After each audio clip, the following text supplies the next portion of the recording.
என் தங்க பிள்ளையே, உன் வாழ்க்கையை மாற்றப் போகும் தேதியை நான் குறித்து விட்டுதான், உனக்கான நாளை தேர்ந்தெடுத்து விட்டுதான் இப்பொழுது என் பிள்ளையை சந்திக்க வந்திருக்கின்றேன். நீயோ மலையில் உருவாகும் அறிவின் பாதை தானே தேர்ந்தெடுத்து கொள்வது போல உன் வெற்றி பாதையை உனக்கானதாக நீ தேர்ந்தெடுத்து விட்டாய். இனி யாரை நம்பியும் என் பிள்ளைகள் இருக்கப் போவது கிடையாது. உன் மனம் விரும்பும் ஒன்றை எதிர்பார்த்து தானே நீ காத்து கொண்டிருந்தாய். நீ எதிர்பார்த்த ஒன்று உன்னிடம் வருவதற்குத்தானே காத்து கொண்டிருந்தாய்.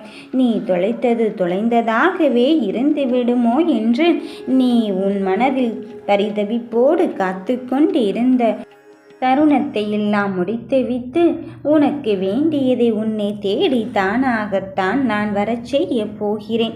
பொருளாக இருந்தாலும் சரி, உறவாக இருந்தாலும் சரி. ஆனால் எப்படி என்னிடத்தில் வந்து சேருமோ என்று விலகி நின்றதை பார்த்து உன் மனம் வருத்தங்கள் பட்டு கொண்டே இருந்தது. என் தங்கமே, இங்கு உண்மையான உறவு என்பது உயிர் மூச்சை போன்றுதானே இருக்க வேண்டும். நம்மை விட்டு விலகி விட்டார்களே என்று நீ வருத்தப்பட வேண்டிய அவசியமே கிடையாது. ஏனென்றால் அவர் உனக்கானவர் என்றால், அது உனக்கான பொருள் என்றால் நிச்சயமாக உன்னை தேடி வரத்தான் போகிறது. நீ பொறுமையான ஒரு விஷயத்தை கையாண்டு கொண்டு இருக்கும் பொழுது நிச்சயமாக மன உறுதிக்கு அதுவே வழி பிறக்கத்தான் போகிறது. எதை எப்படி செய்ய வேண்டும் என்பதில் நீ தெளிவாகவே இரு. யாரிடம் எப்படி பேச வேண்டும் என்பதிலும் உறுதியாக இரு. அனுதினமும் ஏதோ ஒன்றை பெற்று கொண்டும் ஏதோ ஒன்றை இழந்து கொண்டும் தான் இருக்கின்றோம். இழப்பதன் மூலம் என்ன செய்வது என்று உன் வாழ்க்கையை வெறுத்து விட்டதோ என்று நீ நினைத்து கொள்ளாதே. என் தங்கமே, போதும் என்ற மனநிலைக்கும் வந்துவிட வேண்டாம். நீ அடைய வேண்டிய இலக்கை அடைவதற்கு அங்கு சமாதானம் என்ற பேச்சுக்கே இடம் இருக்கக்கூடாது. ஏனென்றால் அந்த இடத்தில் சமாதானம் அடைந்து விட்டால் உன் போராட்டத்தை நீ முன்னெடுக்க முடியாது. உன் போராட்டத்தை முன்னெடுத்தால் மட்டும்தான், உன் முயற்சியை செயல்படுத்தினால் மட்டும்தான் உன் வாழ்க்கையில் உன்னால் வெற்றி பெற முடியும். அதனால் நீ எண்ணுகின்ற எண்ணத்தை உண்மையாகவும் நேர்மையாகவும் வைத்து விட்டாலே போதும். சர்வ நிச்சயமாக உனக்கான வெற்றி உன்னை தேடி வரத்தான் போகிறது. உண்மை என்னவென்றே அங்கு உணர்ந்து கொள்வதற்கு முன்பதாக உன்னை சுற்றி பொய்கள் முந்திக் கொண்டு இருக்கின்றதே என்று நீ நினைத்து கொள்ளாதே. என் தங்கமே, தீர்ப்பையும் தண்டனையும் எதிர்பார்த்து நீ பயப்பட்டு கொண்டே இருக்காதே. இறுதியில் வெற்றி பெறுவது நீயாக இருக்கும் பொழுது, உன்னிடத்தில் நியாயமும் நேர்மையும் இருந்து கொண்டு இருக்கும் பொழுது நீ எதற்காக தங்க பிள்ளையே மனம் வருந்தி கொண்டே இருக்கின்றாய்? நேர்மையுடன் துணிந்து செயல்பட்டால் உன் வெற்றியின் பாதையை நீ அடைந்து விடலாம். துணிச்சல் என்பது வெற்றி பாதையின் அடையாளமாக இருந்து கொண்டு இருக்கிறது. தயக்கம் காட்டிக்கொண்டே இருக்காதே. தயங்கிக் கொண்டே இருந்தால் தோல்வி என்பது அங்கு உன்னுள் வந்துவிடும். அதற்காகத்தான் சொல்கிறேன். உன் மனதில் இருக்கின்ற பயத்தையும் உன் மனதில் இருக்கின்ற அச்சத்தையும் தூர ஒதுக்கி வைத்துவிட்டு உனக்கு விரும்பியதை தேடுவதற்கான பயணத்தை தொடங்கி கொண்டு இரு. வாழ்க்கை என்னும் பயணத்தில் பிறருடன் எச்சரிக்கையாக இருப்பதுதான் அவசியமானது. ஏனெனில் உன்னுடன் பயணிக்கும் அவர்கள் உன் மீது கொண்ட பொறாமையின் சில காரணமாக உபதேசம் அறிவுரை என்னும் வடிவில் உன்னை அங்கு வழிகெடுக்க முயற்சி செய்யலாம். நீ சரியான பாதையில் அங்கு பயணம் செய்யும் போது இந்த பயணத்தில் உனக்கு வெற்றி கிடைக்காது என்று உன் முயற்சியை தடுப்பதற்கு அங்கு என்ன வேண்டுமானாலும் செய்யலாம்.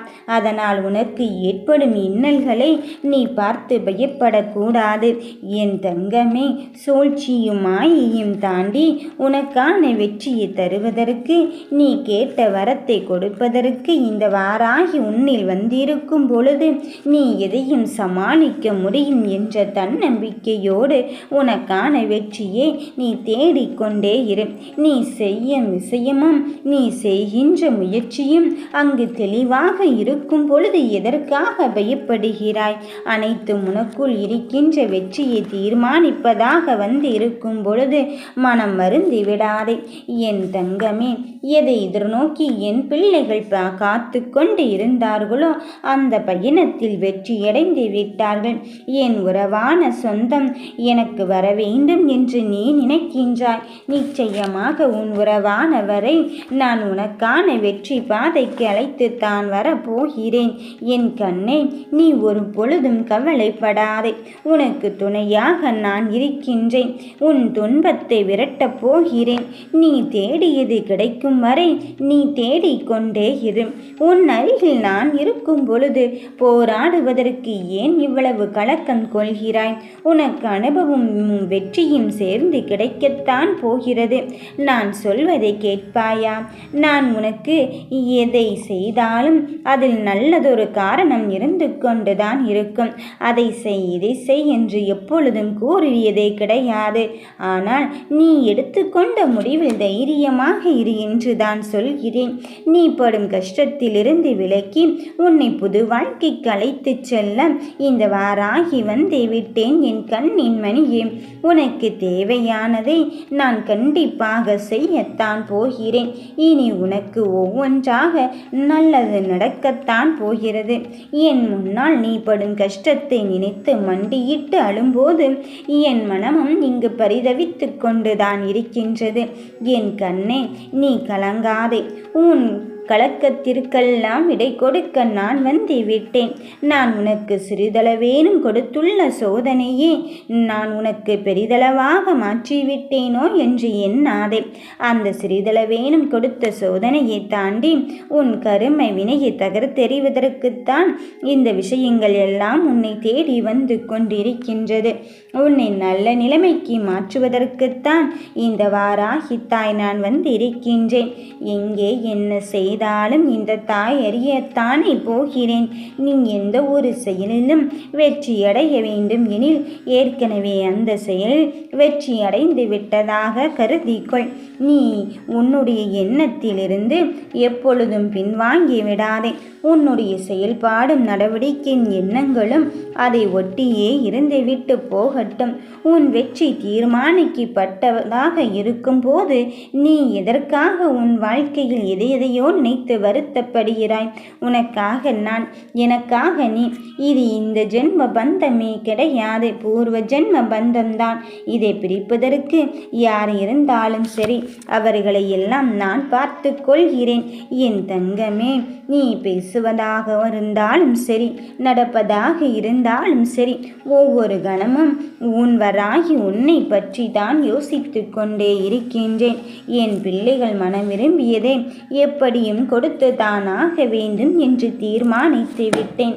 இதோ மகிழ்வோடு வரவேற்க தயாராக இரு. வெற்றி உன் வசமாகத்தான் வரப்போகிறது. ஓம் ஸ்ரீ வராகி தாயே போற்றி.